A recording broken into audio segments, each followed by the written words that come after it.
spiralling violence which is escalating towards a full-scale war.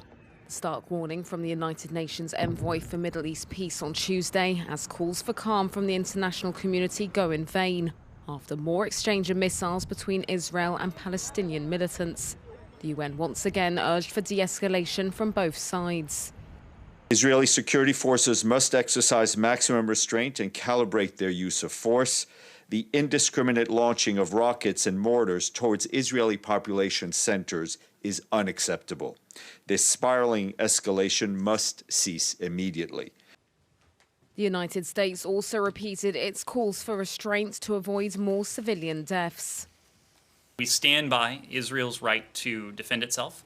We also stand by the principle that Palestinians deserve the right to live in safety and security. Any loss of civilian life is deeply lamentable, whether that is a Palestinian life or an Israeli life. That is why we've continued to call on calm.